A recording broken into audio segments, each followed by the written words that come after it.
Hello and welcome to episode 2 of season 3 of the Burgess Salmon Pensions Pod, our fortnightly podcast on pensions news, insights from practice and tips and tricks for trustees and employers. And today we are talking about the draft DB funding code of practice and regulatory approach consultation that came out just before Christmas. And I'm delighted to introduce Paul Houghton, partner and actuary at Barnett Waddingham. And Paul, you spoke with David Affairs actually on a webinar about the second consultation just before it went live in the middle of December. Yeah, that's right, Chris. And thanks for inviting me here today. It's lovely to be here. Pleasure to have you with us. And I'm also joined, as usual, with Helen. Hi, Helen. Hi, everyone. Okay, so I think our first question is to you then, Helen. Can you just recap for our listeners, please, the history of the way the revised funding code has developed, where we are and how we've got here? Yeah, of course, Chris. So the first consultation on the draft DB funding code was published way back in March 2020. Yeah. And that aimed to scope out what the revised DB funding code of practice may look like under new developing legislation. So partly that legislation was the Pension Schemes Act 2021, which introduced new requirements for DB pension schemes to have a funding and investment strategy and to also submit a statement of strategy to the regulator. So then the DWP published their draft regulations in July of last year and consulted on these last year. Yeah. And then now up to date, there's a second larger regulatory consultation on the revised draft DB funding code of practice. And this also includes the code of practice, DB funding code consultation document, and a fast track and regulatory approach consultation document. So this consultation was published in December of last year and is ongoing at the moment. Paul, is there anything you'd add to that background? Yeah, I mean, that's right. It's sort of quite interesting. I think in some ways you can trace the origins, I guess, back to 2016, I think 2016-ish, when there was a sort of raft of high-profile companies with high-profile individuals sort of going insolvent and leaving pension schemes underfunded. And that sort of prompted the reviews of the pension funding law. And then you sort of track that forward and we'll perhaps come on to this, but sort of the intention that these new regulations and new code of practice will be in place from October 23. Yeah. And bearing in mind, schemes only take evaluation once every 3 years. Every 3 years. That's sort of 2026 by the time some schemes are doing evaluation, and valuations, as you'll know, can take a year or more to do. So perhaps it's sort of 2028 by the time schemes are actually complying with these new requirements from something that had origins back in 2016. Yeah. It's a long time coming. Yes, that's right. And there's been, I suppose, interesting points, some of which will come onto the podcast now about how things have developed. But I suppose the overall objective has been to require trustees to reduce reliance on their sponsoring employer as their scheme matures. And this is about providing a workable framework under which the regulator can tackle those schemes that are perhaps not doing what it sees as the right thing. But Paul, what's the sort of headline? What's the regulator's overall approach? Thinking to this second consultation from the regulator particularly. Yeah, I mean the overall principle is largely as you've described, I think, Chris, which is that all schemes should be well funded on a suitably low risk funding and investment strategy, but at the point that they're mature, but they should know what that target is now and be working towards that now, even if they're not at that point of maturity. And, for what it's worth, I think it's a perfectly sound principle and objective. And perhaps sort of taking that step back, actually, again, sort of we refer to the earlier sort of process and sort of quite early on in the DWP's thinking, they made a comment along the lines of, they thought the system was working well for the majority of DB schemes, but they wanted a sort of tougher approach for to help pick up some of those irresponsible decision makers. And again, I think it's sort of, that's the framework here, that it's trying to sort of provide hopefully a straightforward way through for the majority of schemes, but enable the regulator to focus in where there is most risk in the system. And obviously there's still a lot of movement going on at the moment and the draft regulations are yet to be finalised. Or do you think anything's going to change in the code, maybe as a result of the consultation? Or Yeah, I mean, no inside track here, I'm afraid to share, but I think particularly, the interaction of the code and the regulations is obviously quite interesting, and And in particular, Yes. there's been pushback from quite a sort of consensus view from the industry on some of the hard edges in the underlying regulations. Yeah. So things like, is it overly prescriptive on investment strategy for schemes, particularly at that sort of point of maturity? Does that sort of hard or prescriptive nature of the regulations mean that or prevent some viable recovery plans for schemes where they're not quite fully funded, but affordability of contributions is a genuine issue? Yeah. And at the other end of the spectrum, I think there's a view that, or it is true that these regulations have been initially drafted from a sort of mindset of a closed pension scheme. Yeah. So does that really make sense, or will it cost more for compliance for an open scheme that's still open to accrual? So, I think there's some of the parts that we're hoping, or we're certainly obviously going to be reviewed as part of the consultation and may well be softened, but we shall see. And then I mentioned that sort of interaction with the code of practice, and I think one thing that was, to me, definitely interesting reading the second consultation on the code of practice was I think the regulator has taken quite a sort of open interpretation to some of the regulations. So, for example, they're saying that in their eyes, schemes can still retain some investment risk when they're significantly mature. Yeah. So that's, I think that's definitely welcome. But I think it does leave a little bit of a question around whether the code and the regulations are completely aligned, which, be interested to see how it plays out. And if it stays as it is, will leave some open questions for schemes and advisors.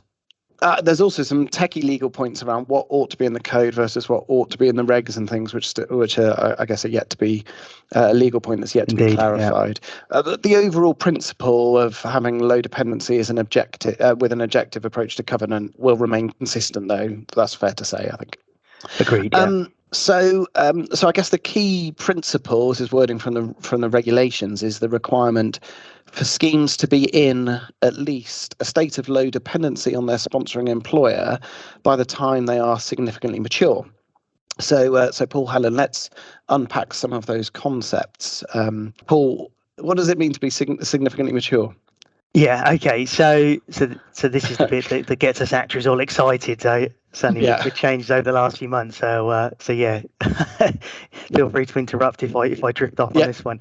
So significant maturity, it's a definition of time. So it's that point in the future when a scheme is so mature that the regulations require the scheme to be well funded and taking little investment risk.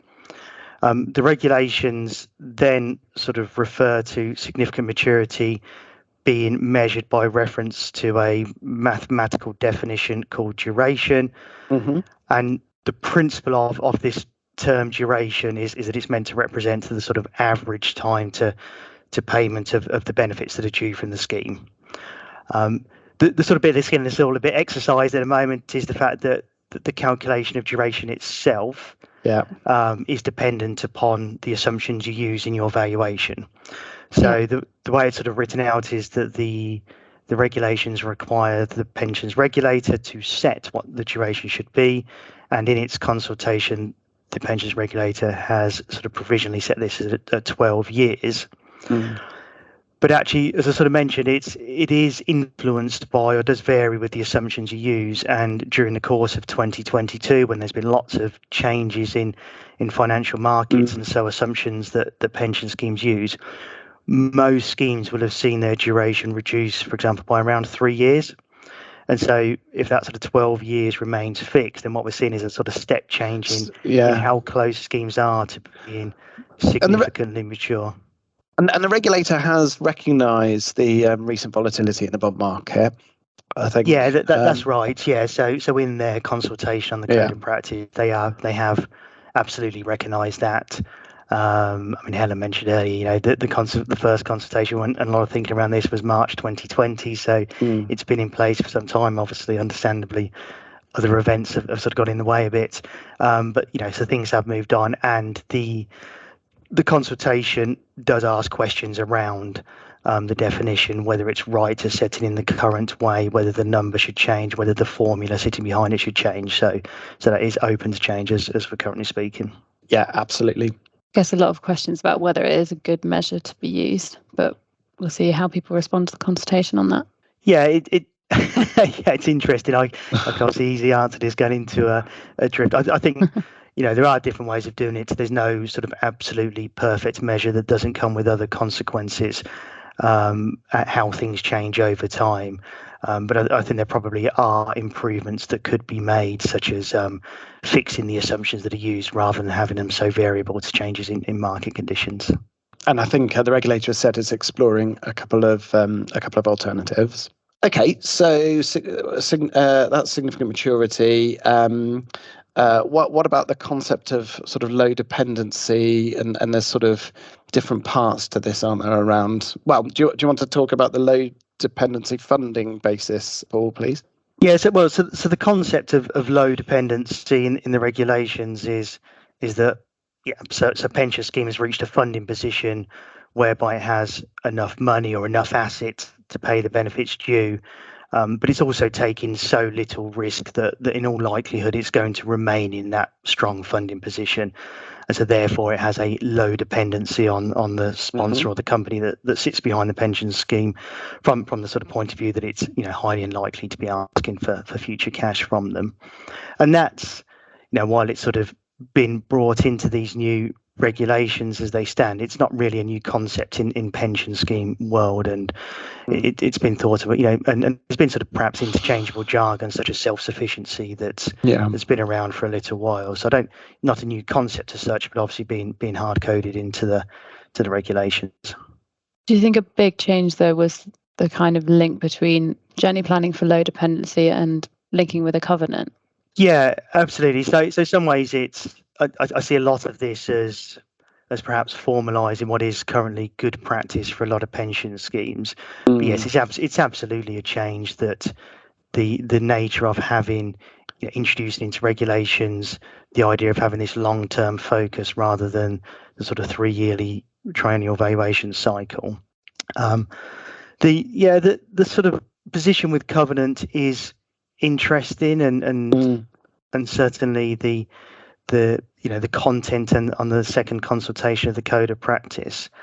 So I think it's interesting or the second consultation was interesting in a couple of ways from my perspective. One is that sort of on one hand, while it's sort of been quite well trailed that the amount of risk a pension scheme could take would vary or should vary with the covenant supporting the scheme, actually, when it came to sort of finally defining fast track, that disappeared from what's come out in the second consultation.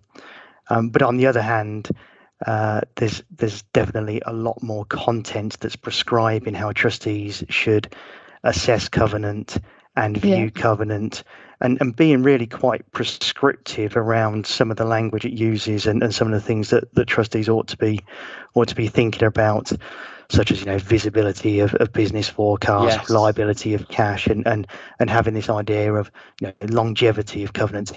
How long can trustees realistically view the covenant strength into the future?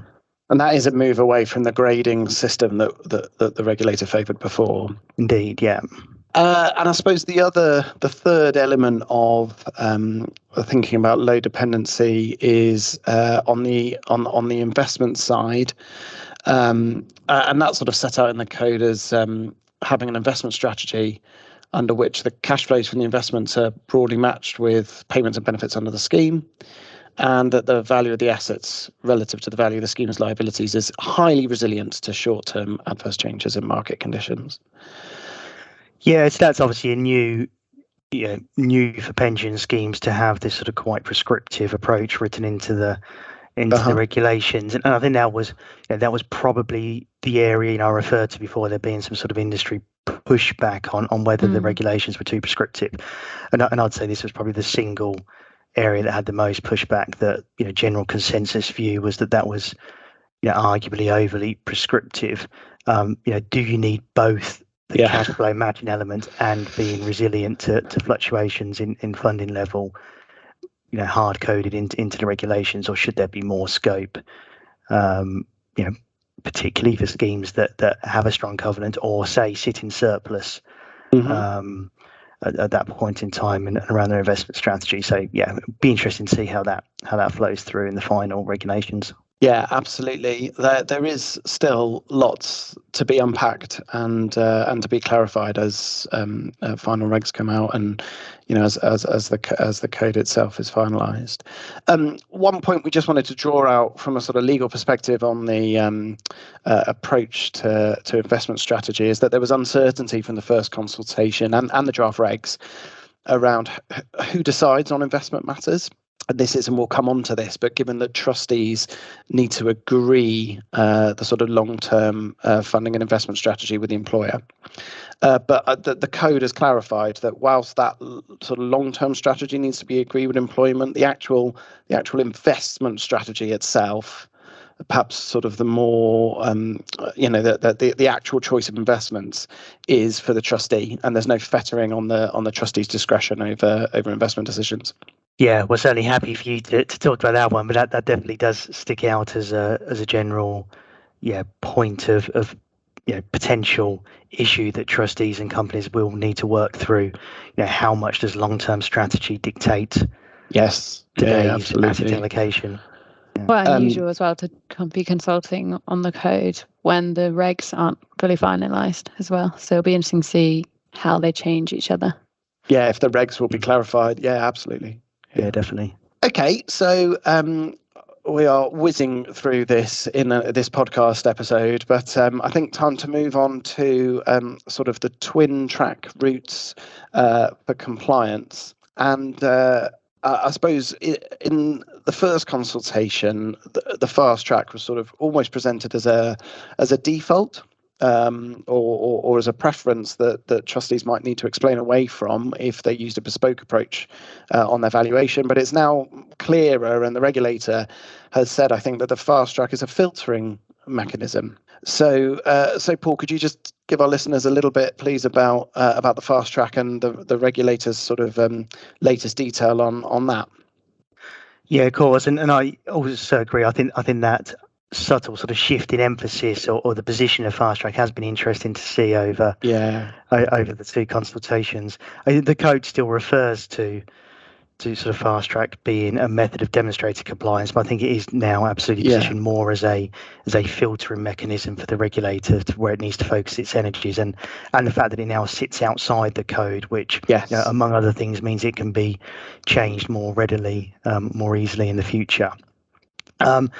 Yes, as it stands, the fast track itself, it's sort of there's a few different aspects to it. There's the actuarial valuation side, and fast track itself is sort of a mixture of defined limits on financial assumptions, a low dependency such as discount rate and inflation, and I think again they've been trailed for quite a long time by the pensions regulators at a discount rate of 0.5% above gilt at the point of significant maturity. And then there's some sort of more broad principles around how the non-financial assumptions should be set, not prescribing them, sort of reflecting the fact that it's schemes ought to have different demographic assumptions, but there's some sort of principles around that. So there's the sort of valuation assumption side to fast track. There's then a sort of second test around recovery plan length, which is perhaps more straightforward, that it sort of currently standing at 6 years or 3 years when you get to significant maturity. And those are probably the two aspects that have been well known for a while. And in my experience, I think schemes have a sort of most schemes have an intuitive feel for where they sit compared to those fast track parameters or tests. But the third strand to it is, as we've already talked about, it's introducing investment risk, and there'll be some tests around the measurement of investment risk. And I suspect that that's perhaps the area where most schemes don't currently have an intuitive feel for how compliance not quite the right word now, given it's more of a filtering mechanism, but how they're measuring up against the fast track test. I suspect a number of schemes will be looking at over the coming weeks and months. Do you still think that most trustees will be looking to choose the fast track though, going forwards? I think so. So I think it will definitely become the benchmark, and actually the way the code of practice is currently sort of worded, even if you're not adopting fast track, your actuary is going to be calculating the fast track valuation position the submission around the investment stress, for example, is all by reference to the fast track basis. So it will be calculated, it will be apparent to trustees. So it's definitely going to become a benchmark. I think there is also a question around how onerous the new code and the underlying legislation is, particularly for smaller schemes. And the way to make it as straightforward as possible is just adopt fast track in reality, which then obviously leads it to an interesting question for schemes who are who currently have a valuation target or basis that's more prudent to the fast track, and will there be a trend or pressure to sort of level down, if you like, to the fast track basis? But so I think that's we'll see how that plays out. But I think it will become the standard benchmark for most schemes, fast track. Yeah, it's interesting, isn't it? Because I suppose there'll also be some schemes that have weaker covenants that won't be able to support the fast track assumptions, and on the other hand, you'll have, as you say, Paul, some schemes that could meet the fast track approach but want the flexibility of a bespoke route. So it will be interesting to see how it plays out, I guess. I was saying interesting as well that the regulator themselves have said that they expect 50% of schemes will pass the requirements for fast track. Yeah, and I think sort of extending on from that, I think bespoke itself is going to vary quite significantly depending on how far away from fast track you are. So again, I think there's another sort of grouping of schemes who will meet fast track as best they can. So for example, will have assumptions prudent enough and strategy prudent, but as you said, Chris, just can't afford the contributions to have the recovery plan. But I think the way it's shaping up is that bespoke route will be much lighter touch, for the want of a better expression, than a scheme that is operated to different assumptions or more investment risk. You mean like a bit like a funnel of the filtering mechanism? So if you're slightly outside fast track for whatever reason, then you're less likely to be investigated than one that is a long way away from fast track. Yeah, whether there'll be sort of grades, a sort of bespoke light for just if it's just the contribution elements you're missing on, or you've got the investment stress. Obviously, getting a little bit into the detail, but schemes that have sort of asset-backed contributions are likely to fail the investment stress because it sort of gets taken outside of that calculation. But you would envisage that's quite easy to demonstrate. It's absolutely all reasonable because you just add it back in and show the risk that's there, as opposed to a scheme that is sort of more intentionally running a different risk profile. No doubt for good reason, but we'll have to sort of go through a process of demonstrating why collectively that makes sense for them. Yeah. Okay, Paul, you mentioned recovery plans a minute ago, and the regulator has been a bit more flexible than we had anticipated in terms of trustees' approach to these, and in terms of trustees' approach to how fast they can recover deficits. I don't know whether you might be able to tell us just a little bit about that.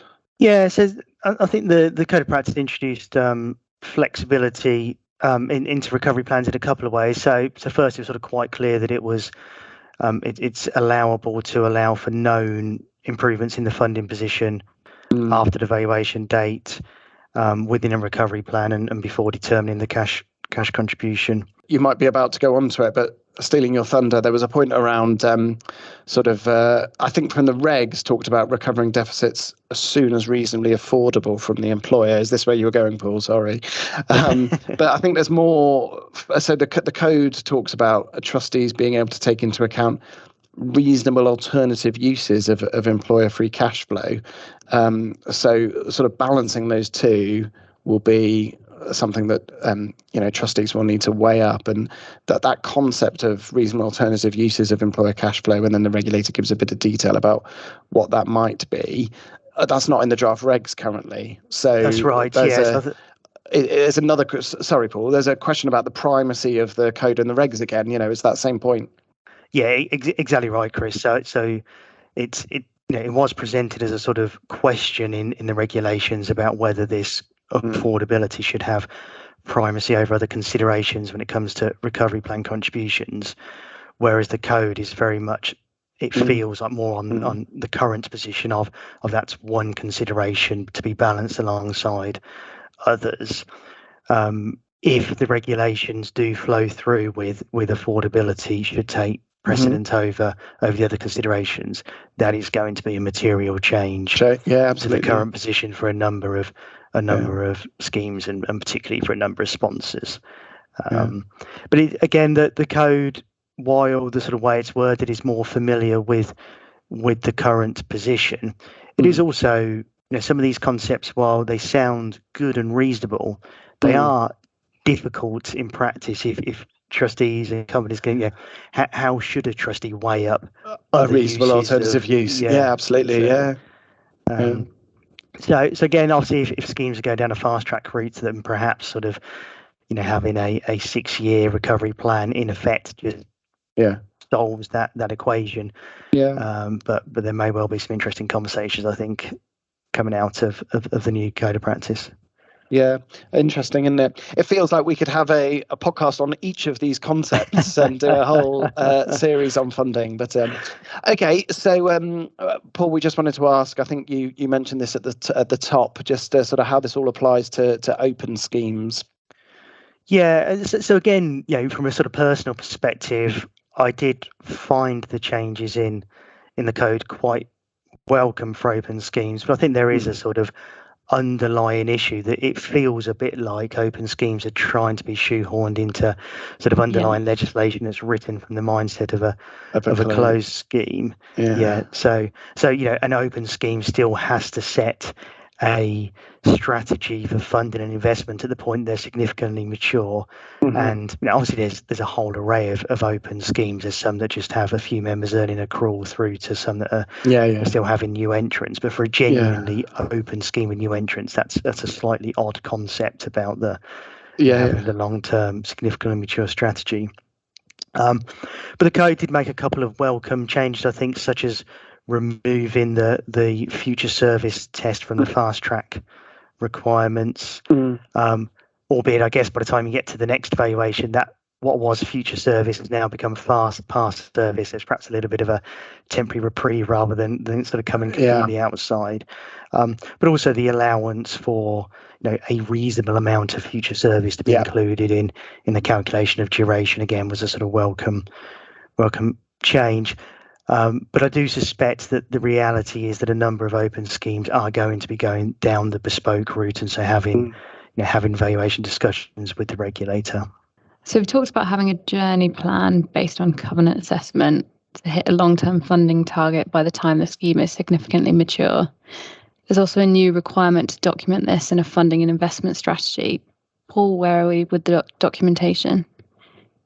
Yeah, I think you made the point earlier, Helen, that we've got this sort of slightly odd situation that we've got the code of practice being built on regulations that are yet to be finalised. I mean, that sort of comes in here, I guess, with sort of regulations, require the statement of strategy, and that the regulator will sort of set out the detail or the format of what that should look like.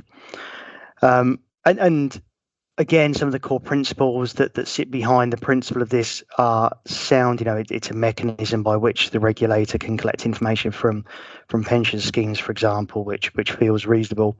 However, I am concerned, and this may be an invalid concern because we are awaiting some of the detail on what it will look like, but I am concerned that it does currently look quite onerous, again, particularly for sort of smaller schemes with requirements to describe long-term strategy, the journey plan, risk management, and sort of other definitions and pieces of information.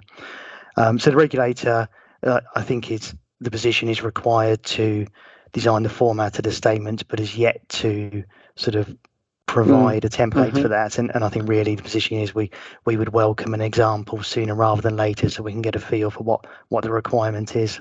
Yeah, absolutely. And the interesting thing is that, following on from your point, Paul, I suppose, is that not only will some schemes, smaller schemes, have to make sure they comply with it. All schemes will.